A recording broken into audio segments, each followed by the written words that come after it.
Yo lanjut Bu Dameria, lanjut aja, udah saya rekam. Halo, udah mulai Pak? Lanjut aja Bu. Ya? Lanjut Bu, lanjut. Nah, sebentar ya. Selamat siang Bapak-bapak sekalian semuanya. Selamat siang Bu. Siang Bu. Salam sejahtera dan salam sehat untuk kita semuanya. Salam. Pada siang hari ini.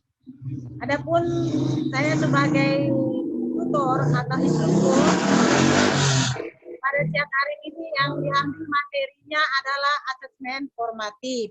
Sebelum saya menyampaikan asesmen formatif ini, terlebih dahulu kita berdoa datang kepada Tuhan untuk bersyukur karena diberikan kita kesehatan hingga pada hari ke-9 untuk melakukan simulasi pada siang hari ini. Mari kita berdoa menurut agama dan kepercayaan kita masing-masing. Doa dimulai.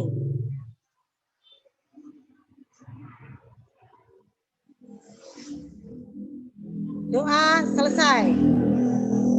Bapak-bapak, apakah sudah hadir semuanya di tempat ini, di arena digital ini? Sudah Bu, sudah lengkap semua Bu. Ridwan, Muhammad Yunus, dan Ramadansi. Satu lagi? Pak John Ri ini sudah masuk dia Bu, Pak John Ri. Oke, John Ri nanti akan menyusul ya Bapak-bapak.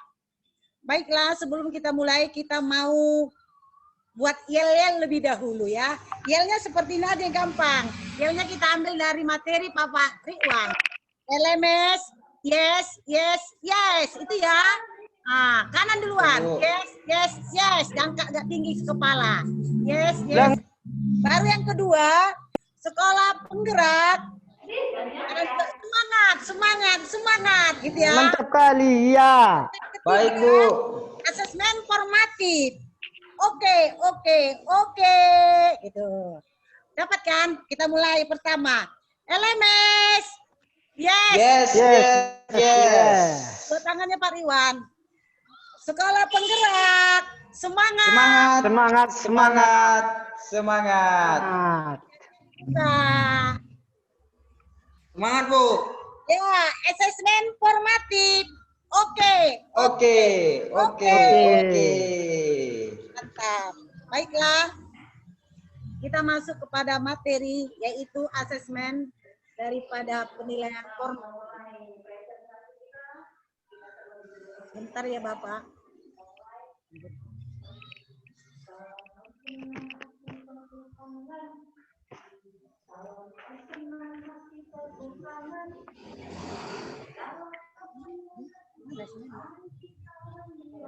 Apakah ada kelihatan Bapak? Ya kelihatan Bu, lanjut Bu.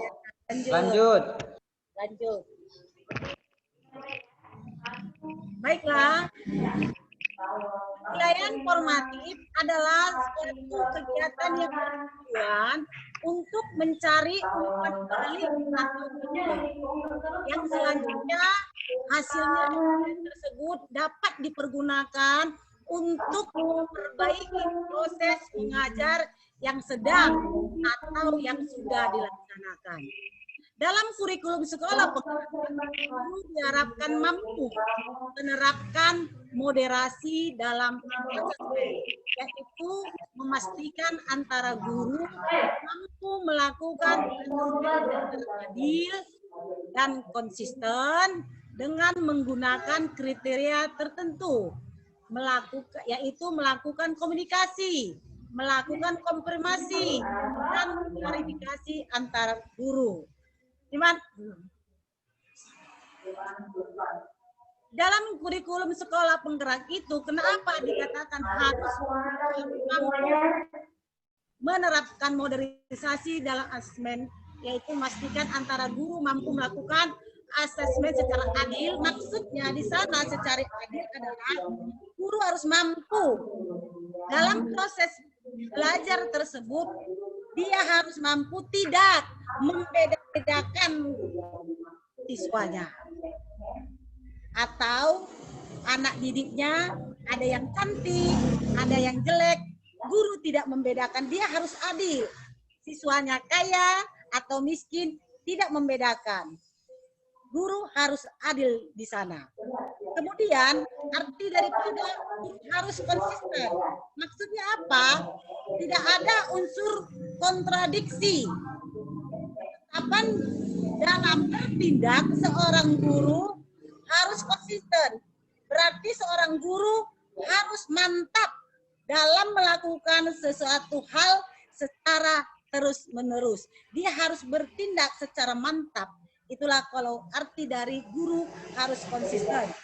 Dan guru harus dapat melakukan suatu komunikasi. Apa maksudnya Bapak?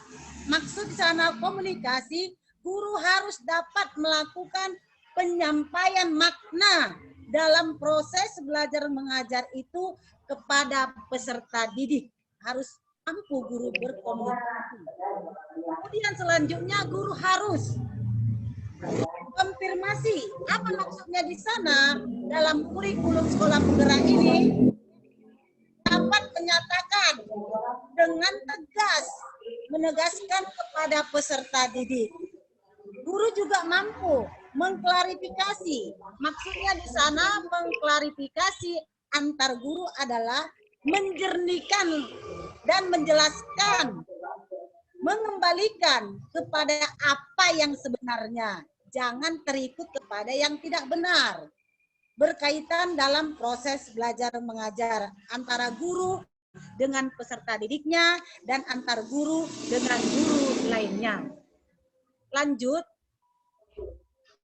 dalam kurikulum sekolah penggerak yang sedang dicanangkan pada saat hari ini yang kita aktualisasi atau dalam komite ini dibuat, dan pada 3 tahun ke depan ini dalam penekanannya pada asesmen formatif sungguh sangat penting. Pak.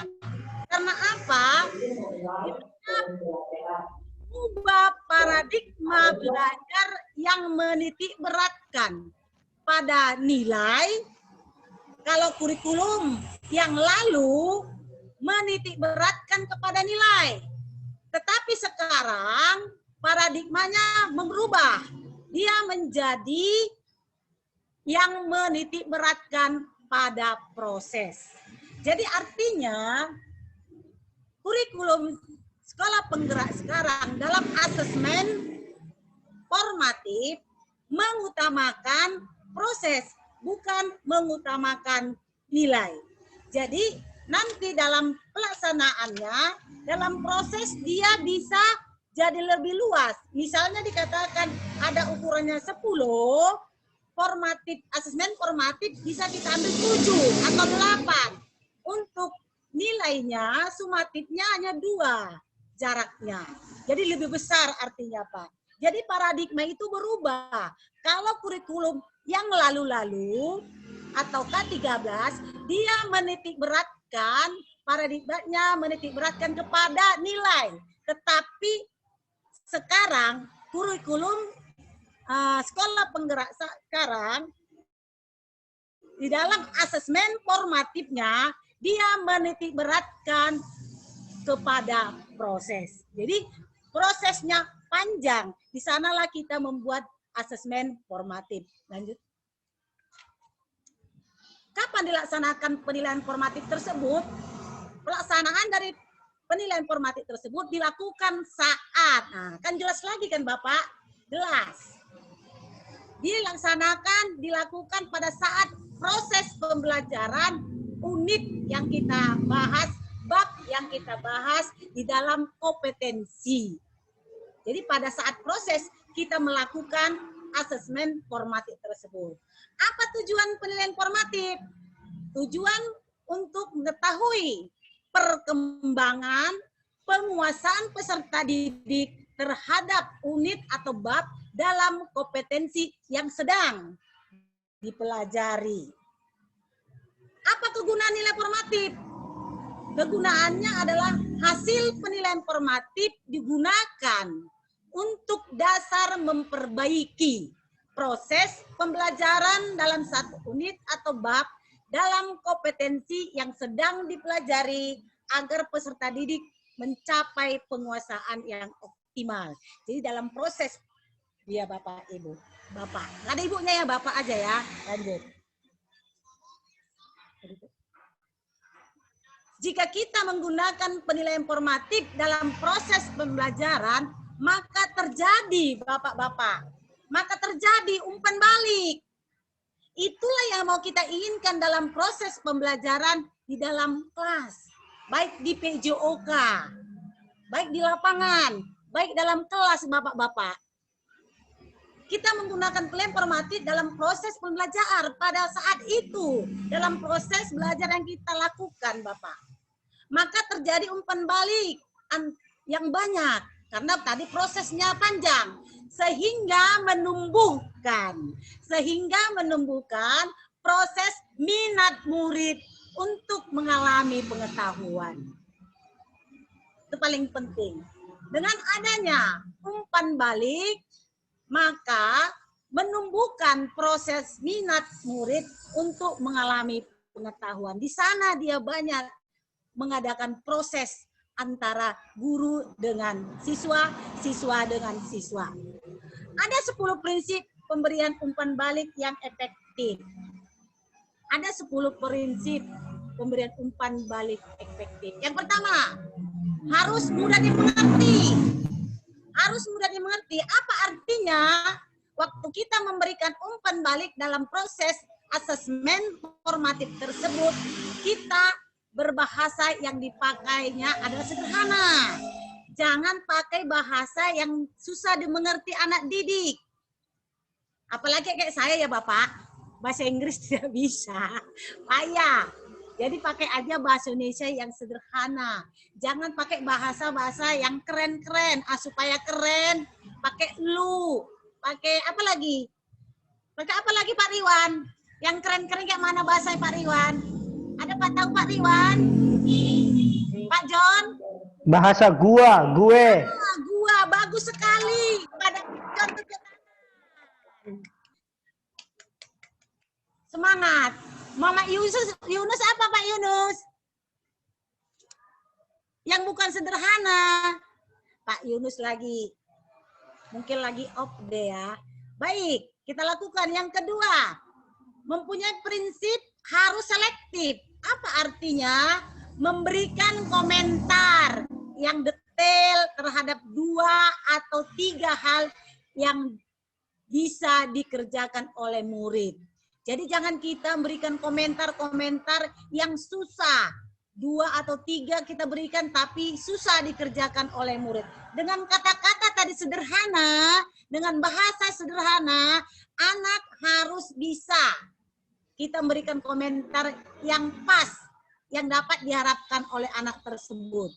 Supaya dia bisa mengerjakan hal-hal yang kita sampaikan kepada anak-anak pada saat kita mengadakan formatif, asesmen formatif. Yang ketiga, kita harus mampu melihat ke depan. Apa artinya?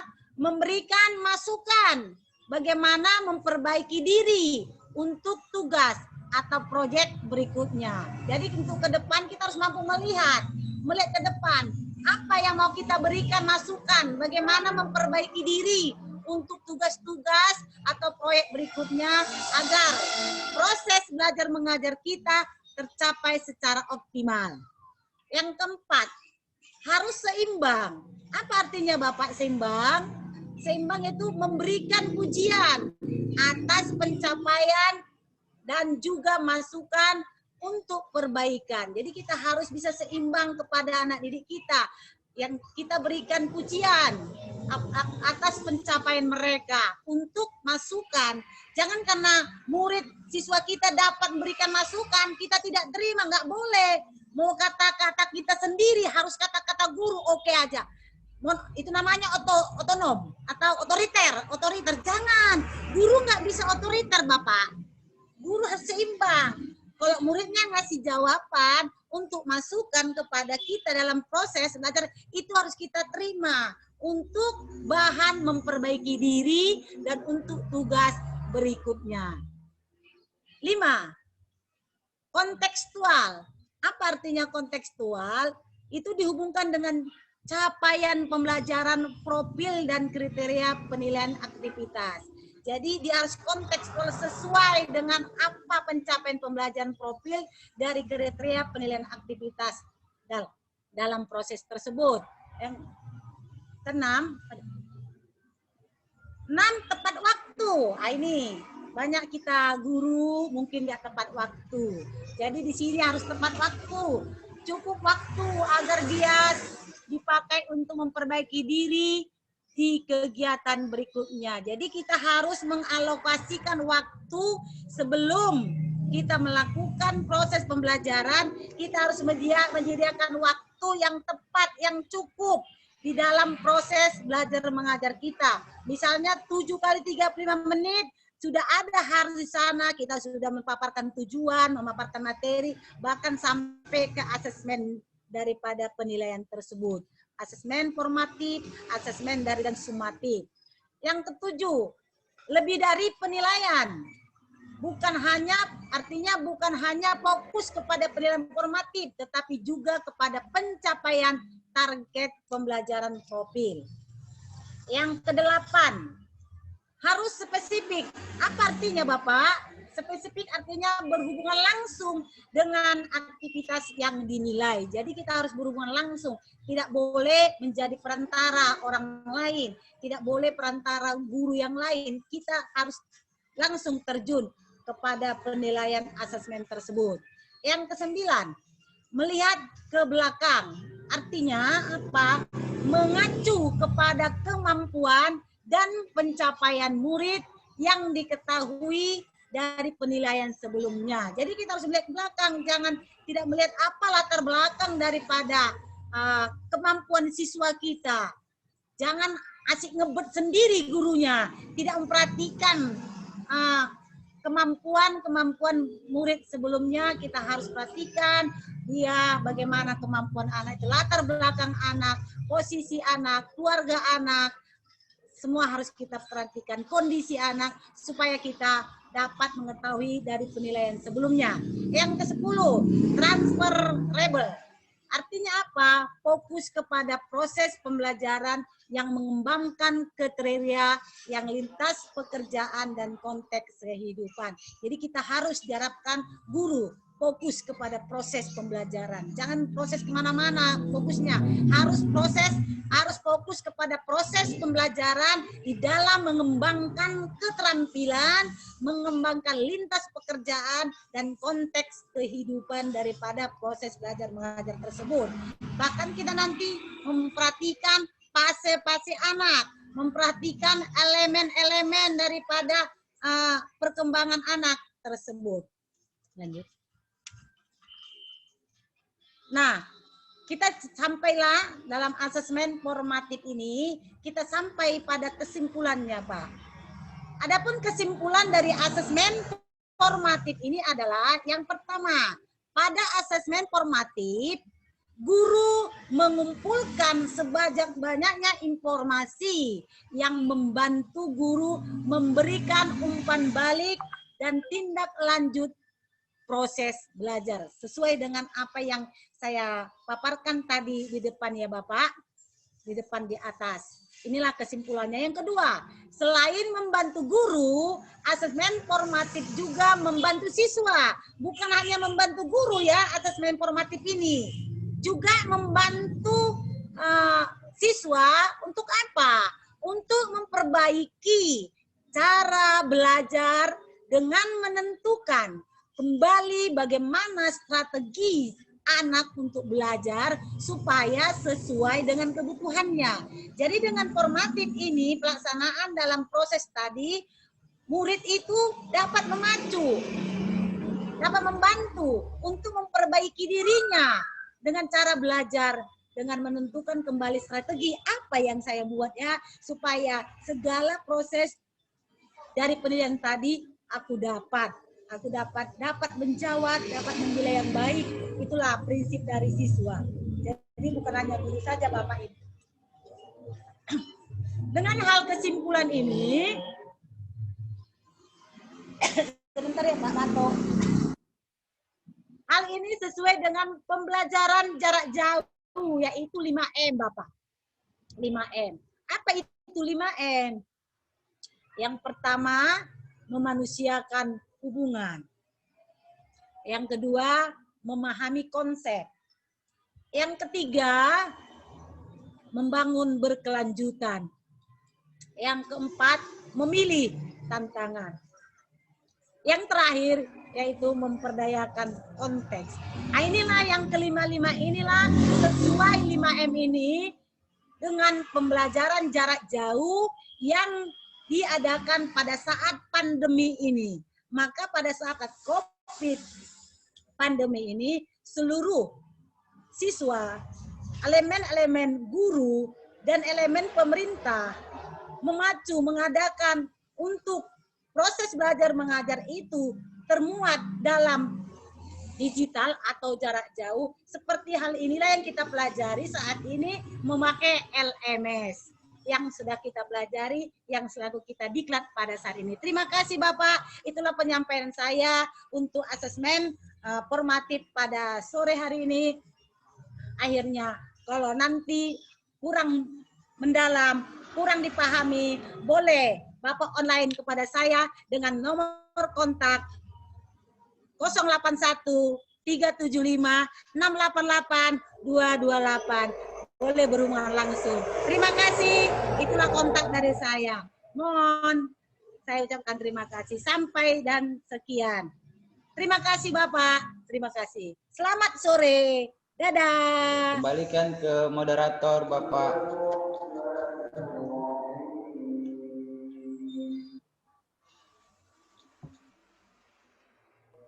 Pak Rama.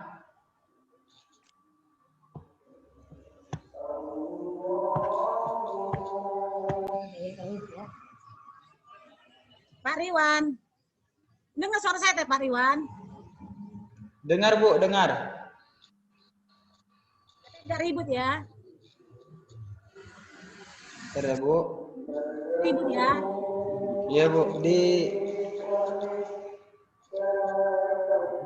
Halo Bu. Bu. Halo. Halo Bapak. Halo. Halo. Terdengar suara saya Bu? Jelas? Halo Bu. Halo. Macam mana suara?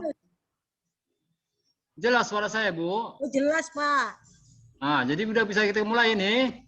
Ini rekaman Mama tadi gimana Pak Ramadansi? Pak Ramadansi, rekaman saya tadi